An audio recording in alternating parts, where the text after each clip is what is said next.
Olá, queridos, graça e paz, que alegria ter você aqui conosco, seja muito bem-vindo. Eu sou o pastor Márcio Santos, esse é o meu canal, feito especialmente para abençoar a sua vida através de conteúdos bíblicos. Nós estamos lendo o livro de Gênesis, enxergando a abundância divina nessas páginas. E é sempre um privilégio ter você conosco. Chegamos ao capítulo 35 e 36. Antes de seguirmos na leitura desse capítulo, eu gostaria muito que você pudesse se inscrever aqui nesse canal, fazer parte dessa grande família. Vai ser um privilégio ter você conosco. E também interagir bastante, dando teu like, comentando e enviando esse vídeo para mais alguém. Quem sabe alguém não seja abençoado através da sua vida hoje. Capítulo 35 de Gênesis fala sobre o retorno de Jacó a Betel. Deus aqui pede a Jacó para retornar a Betel. Diz o verso 1, Deus disse a Jacó: apronte-se e mude-se para Betel e estabeleça-se ali. Ao chegar, construa um altar para o Deus que lhe apareceu quando você estava fugindo de seu irmão Esaú. Uau! Deus pede algo precioso a Jacó aqui. Deus pede para que Jacó possa voltar para Betel. Essa fala de Deus com Jacó ensina que Jacó deveria ir direto e não parar no meio do caminho. Nesse capítulo 35 a gente vê a revelação aqui, a abundância divina. No capítulo 35 descreve a purificação espiritual de Jacó, Deus pedindo para que Jacó pudesse se purificar e reafirmando acima de tudo a aliança em Betel, o nascimento de Benjamim e as mortes de Jaquel, Débora e Isaac e a preservação da família de Jacó. Deus instruiu Jacó a retornar a Betel. Foi a orientação do próprio Deus. E quando Deus pede, Deus espera a nossa obediência. Quando Deus dá a direção, Deus espera que a gente possa cumprir aquilo que Ele disse. Volte para Betel, construa ali um altar de adoração e habite-se ali. Jacó responde ordenando que a sua casa abandone os ídolos e se purifique e troque as vestes. Jacó entende. Aqui Jacó vê que erguer um altar de adoração, obedecer a Deus, requer algumas exigências, requer que a gente abra mão de algumas coisas, requer que a gente se purifique, requer que a gente mude de vestes. Jacó aqui entende que erguer um altar vai ser preciso destruir e abrir mão de deuses estranhos. Jacó ele fala de forma direta para sua casa, trazendo menção ao caso de Raquel, que roubou da casa de seu pai, trouxe com ela estátuas que simbolizavam talvez deuses estranhos. Então Jacó estava dizendo: olha, Deus está nos pedindo para que a gente possa levantar um altar de adoração. Quem sabe hoje Deus não está falando com você através desse vídeo. Deus está te pedindo nesse tempo para que você levante um altar de adoração. Levante um altar de adoração a começar do seu coração. Levante um altar de adoração dentro da sua casa. Levante um altar de adoração no ambiente do seu trabalho. Aonde você esteja, Deus está te pedindo. Esse é o tempo de você levantar um altar de adoração. E para que seja erguido um altar de adoração, é preciso abrir mão, retirar deuses estranhos. Deuses estranhos naquele tempo eram estátuas que os homens adoravam. Mas hoje, na nossa cultura, no nosso tempo, a gente sabe que deuses estranhos podem ser coisas, pessoas e lugares que tomam o lugar de Deus. Tudo aquilo que rouba o lugar de Deus no nosso coração se torna um Deus estranho. Tudo aquilo que tira a primazia de Deus na nossa vida pode se tornar um Deus estranho. Então, para que um altar de adoração seja erguido, nós precisamos nos desfazer de deuses estranhos. Jacó vê que erguer um altar para Deus vai ser preciso retirar deuses estranhos. Então ele fala, claro, do caso que aconteceu na sua casa com o roubo da filha de Labão, levando do seu pai objetos. Então, quais deuses estranhos na nossa vida, quais deuses estranhos hoje que talvez o Senhor está te pedindo para que você possa renunciar e abrir mão? Então, tudo aquilo que se coloca no lugar de Deus precisa sair. Nós precisamos nos purificar para erguer altar. Jacó nos dá essa grande lição aqui nesse texto. Para nós, precisamos nos purificar para erguer altar. Precisamos nos purificar para erguer um altar de adoração. Então, precisamos disso. Qualquer coisa que tente tirar o lugar de Deus. Verso 10 e 11, a Bíblia diz assim, nesse capítulo 35. Seu nome é Jacó, mas você não se chamará mais Jacó. De agora em diante, seu nome será Israel. Assim Deus deu a ele o nome de Israel. Deus também lhe disse: eu sou o Deus Todo-Poderoso. Seja fértil e multiplique-se. Você se tornará uma grande nação, até mesmo muitas nações. Haverá reis entre seus descendentes. Uau!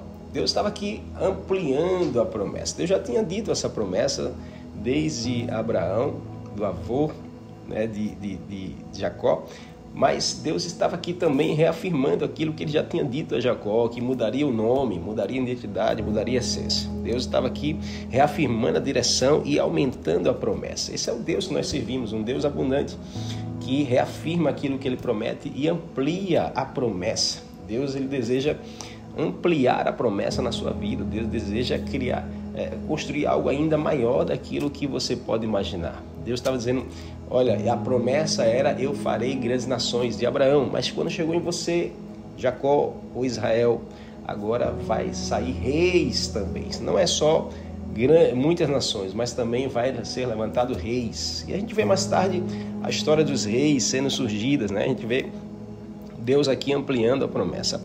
A promessa começa com Abraão e depois vai para Isaac até chegar em Jacó, que é Israel. Então, isso nos ensina que Deus trabalha no infinito. Deus não trabalha no nosso tempo. Deus não faz no nosso jeito. Deus trabalha no infinito e não no temporal como eu e você. Então, é sempre o tempo certo para acontecer. O centro da promessa nunca foi Abraão. Deus prometeu a Abraão, mas Deus realizou lá com Jacó e Israel. E isso é lindo para a gente entender que Deus nos promete algo, mas Ele não trabalha no nosso tempo, é no tempo de Deus. E quando é o tempo de Deus, é o melhor tempo para mim e para você. É o tempo certo da coisa acontecer.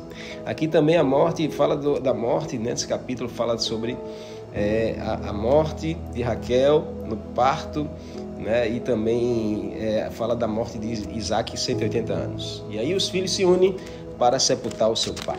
Capítulo poderoso.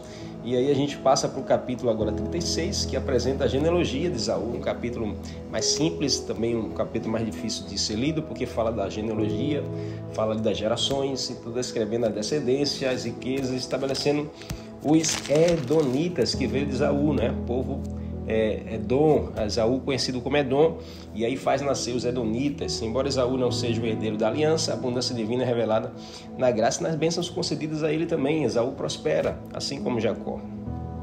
Então Esaú também é chamado Edom, que é vermelho, né? Vermelho, e aí faz menção talvez ao prato de lentilha que Esaú abriu mão por conta das coisas, dos interesses pessoais. É descrito como tendo numerosas esposas, filhos, rebanhos e bens. Sua riqueza também, ele muda para o Monte Ser, a terra de Canaã, e não suporta ali os rebanhos dele e Jacó juntos. Então Edom, ele vai para outra terra e Jacó fica em Canaã para o cumprimento também da promessa.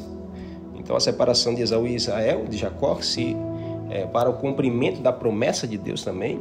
Então Esaú vai formar o povo de Edom, os Edonitas, começa a nascer um povo que mais tarde se torna inimigo de Deus. E ali os reis de Edom começam a ser levantados, esse capítulo fala sobre isso. E aí vamos ver o povo de Israel mais tarde se tornando, ali sendo levantado pelo povo de Jacó também, em Canaã. O povo de Israel vai nascendo, vai sendo criado, os reis vão surgindo, as 12 tribos de Israel com seus reis. E mais tarde o povo acaba se tornando escravo no Egito, né, por necessidade, fome, vão ter que ir para o Egito para ter comida, e ali eles se tornam escravos. E a gente vê a história em Êxodo, né, onde Deus levanta Moisés para tirar o povo do Egito. Então a comparação aqui de Edom e Israel, esse capítulo fala disso, né, do Edom versus Israel, os Edonitas versus os israelitas, né? E aí Edom tinha os recursos, Edom tinha as riquezas, Israel não tinha riqueza, tinha esperança. E esse contraste aqui nos ensina muito, né, sobre enquanto o povo de Esaú, que era o Edom, os Edonitas, com o povo de Jacó, que era Israel, os israelitas, um possuía os bens, as posses, as riquezas, o outro não possuía bens materiais, mas tinha esperança, algo que as posses não dá. Então faz um paralelo aqui entre posses e esperança. O que é mais importante?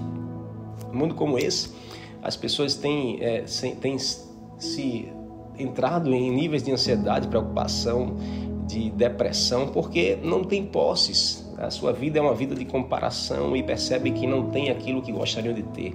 Não possui as posses que gostariam de possuir, mas nós precisamos entender que o reino de Deus não nos promete posses, o reino de Deus nos promete a eternidade. O reino de Deus não vem para agregar posses, o reino de Deus vem para nos dar a garantia da esperança, a esperança da eternidade. Então, entre posses e esperança, fique com a esperança, porque você pode ter posse e não ter esperança, mas você pode ter esperança mesmo sem ter posses, mesmo sem ter riquezas. Que isso seja uma lição para o teu coração. Entre edonitas e israelitas, os israelitas eles prevalecem, pois eles têm a esperança da glória do mundo que virá, uma esperança da eternidade.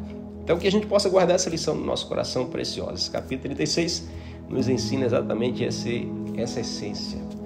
Que bom ter estado com você até aqui, tá bom? Espero que Deus tenha te abençoado grandemente. Quero te ver nos próximos episódios. Até lá!